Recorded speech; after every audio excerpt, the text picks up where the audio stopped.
First of all, Hello. thank you very much for your time. We are super pleased to have you here in the Soul Session. That's fantastic. And then, in the last couple of months, we had Freda Payne, Jean Carn, Lynn Davis, so some of the fantastic singers.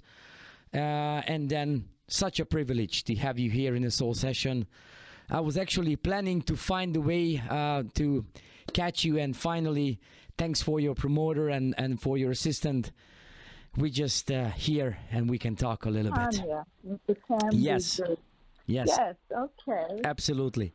Okay, so first of all, I already got some songs from your new release. May I ask you, what is the main message of the new album for you? The message, basically, it's the single kind of summarized. It's about living your life and living it to the fullest, no matter the circumstance. It's called Make the Most Out of Whatever the cards that you were given. Make the most out of them, good, bad, and indifferent, because we're all going to go through things in life, some good, some bad, and I think we have to learn to just make the adjustment and keep it moving. Life is short. Absolutely. I'm absolutely agree with you. Are there any, if yes, what are the differences between recording now or back in time, like let's say the late 70s, early 80s? Well, the big difference is technology. Today, you can record in your bedroom and you can make it sound really great because technology allows that. When I started in the business, we had to go into a studio. And generally it was working with other people, which was really, I think it added, when it's like a real team effort and I would be singing with 5 or 6 people, and it was a sound engineer, the producers. It was, a whole group of people. Yep. Now you can record with just Pro Tools and your mic and, music track or whatever. It's much more condensed. Okay, maybe it's easier on this way, but also there was, I think, and way better than me, that there was so much positivity also to just, hanging out with them and then being in a great environment with good people, and also, the vibe which came out from them helped a little bit, because, so many times what I hear, if I'm just comparing songs right now or back to the 70s, even if someone's recording who was already recorded that time is different. And then not every time it's better to recording right now just because of the technology than was before. Am I right?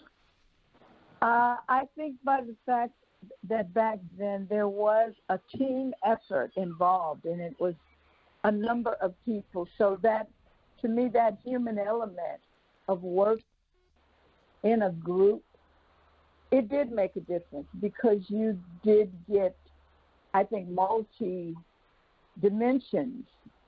You heard I sang with Luther Vandross, Alpha Anderson, Lucy Martin, and it was a number of us that went in together, and it was a team effort. And I always think that a collective, you get diverse energy. Yep. And that's not the case with technology. Yeah. Yeah. So yeah. I think you do lose, in the end, you lose some of it, because it's nothing like working with a team of people. Okay, who was the most memorable to work with? Can you just mention some of the names? Well, I worked a lot like with the session work, of course, Luther Vandross. He was the master. He really was. I worked a lot with Brenda White King. I worked with Tawatha A.G., and I worked also with Dennis Collins, who's who's also featured on my album. And, Lucy Martin, like I said, and I'm still working with Lucy Martin. And, I could go on with the names. I worked with Lisa Fisher, Cindy Mizell, Paulette McWilliams, Curtis King. We could go on and on and on. And I really miss that camaraderie, I think, because we don't do it as much because it's not the group sessions as much as it used to be. Yep. Okay, that's fantastic. How was the work with Bernard Edwards and Nile Rodgers on the first Chic album? It was amazing. That's what I mean about the team collective energy. Nile and Bernard and Tony and the other Raymond Jones, who was keyboard player, and many of the others, they would go in and they would record the music track. And often I would go to the studio just to hear them lay, the tracks, because that would be inspiring. And it was just amazing to work with that caliber of talent, because all of those musicians were skilled. They had studied for years, to do this job, which was to deliver this amazing music. And the string players, Karen Milne. It was just an amazing time. It was somewhat, I feel like, a renaissance, because we were in and out of the studios recording and from one session to another. And it was just an amazing, productive time. I remember you came out with a fantastic LP in 1978. May I ask you what was missing after, or why just one LP? What was the main reason that you didn't came out with the next one and with the next one, so on after? Well, the plan was that I would do another album and probably another after that, but my deal ended up being with Bearsville Records. Bearsville, I was the only act that was dance, disco oriented, and to be, perfectly honest, at that time it was so lucrative. Yep.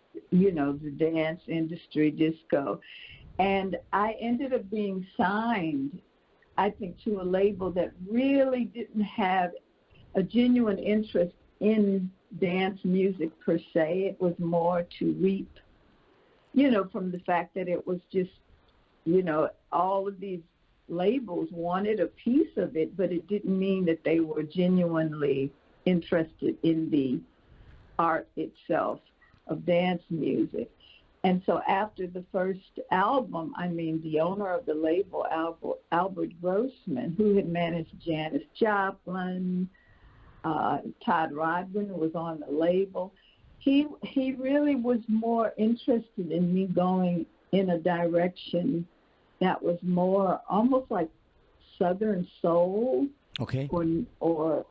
And he was saying to me that I should work with it's Al Green's producer, Willie Mitchell, I hope I'm saying his name correctly.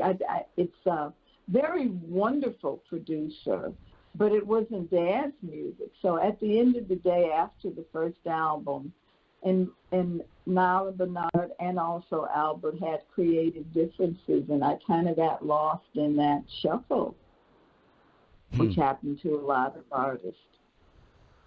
And that's why there was High Society was the single that was supposed to be a part of that second album, but we never did get to do the second album. Okay.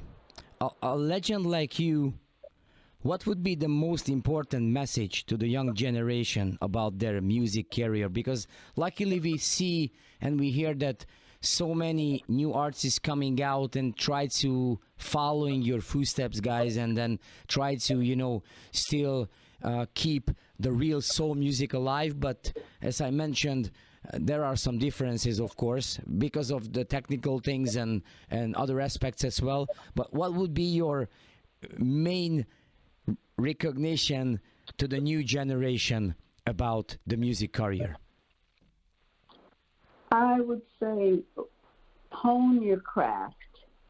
Really work hard at being the best that you can be. Okay? I know that I started singing at the age of like 5 or 6 in church. And by the time I was 11 or 12, I was actually, my situation was a little different because I was out on the road at about 13 with my sister and another young lady by the name of Monsieur Young.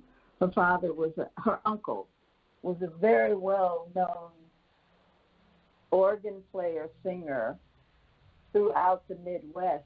And we went out on the road. We had a chaperone, of course. But I started very early. I didn't take any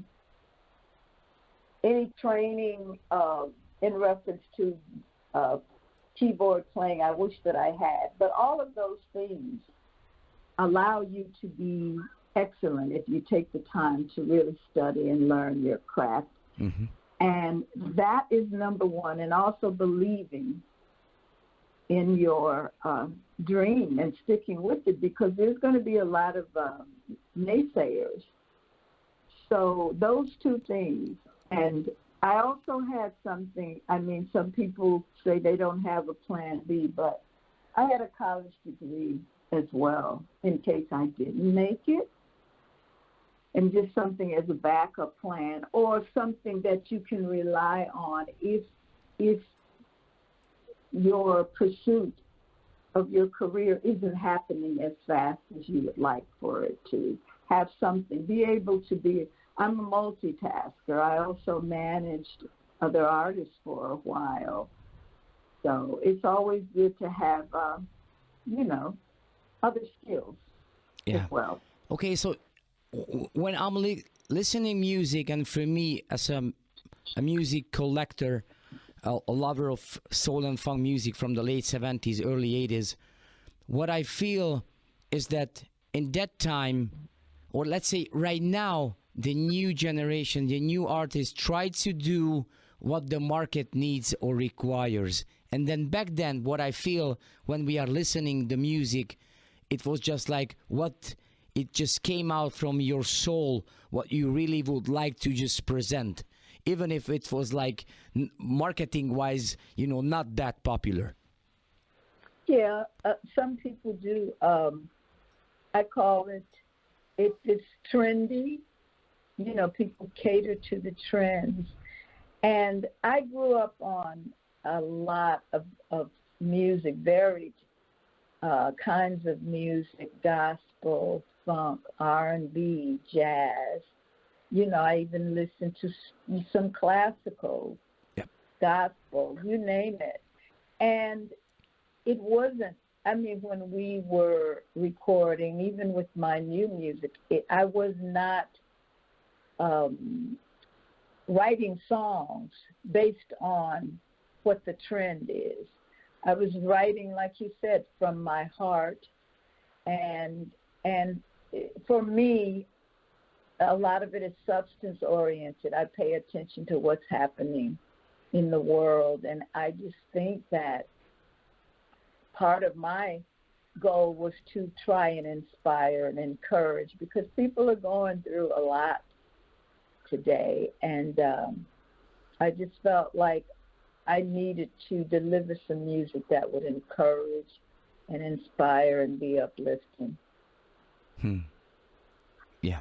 What is, just to go back a little bit about your new release, are you planning to coming out on vinyl as well with the new LP, or you would like to first to keep only on digital format?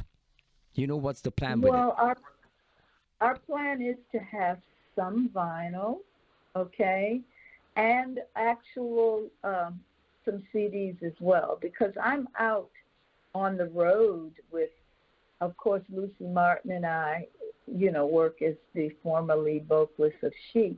Yeah. And I also work with Martha Wash and Linda Clifford as the First Ladies of Disco. And when we're out on the road and we do our meet and greet, people do want physical. Absolutely. Yeah, that's why I'm asking. Yes, so I definitely plan to have some actual CDs and some vinyl. That's a and great the news. vinyl may be more of for like the extended mixes and that sort of thing, kind of like a little special Yeah. bonus things on the vinyl. You just mentioned First Ladies of Disco project. May I ask you, are you guys still doing concerts in the U.S. or how is that project goes? Oh, we do concerts in the U.S. and if somebody's interested in booking us, in Europe and other places, we're definitely open for all of the world. Okay, that's a fantastic news. That's a fantastic news. So thank you very much for your valuable time. I'm super pleased and hard to say anything because I didn't get to mention, but you'll mention it, right? The living and loving life and the single and all of that. yeah, absolutely. I got it already, and then as soon as we're gonna put together with the interview, we're gonna proudly presenting and promoting your new release with this interview in my live show.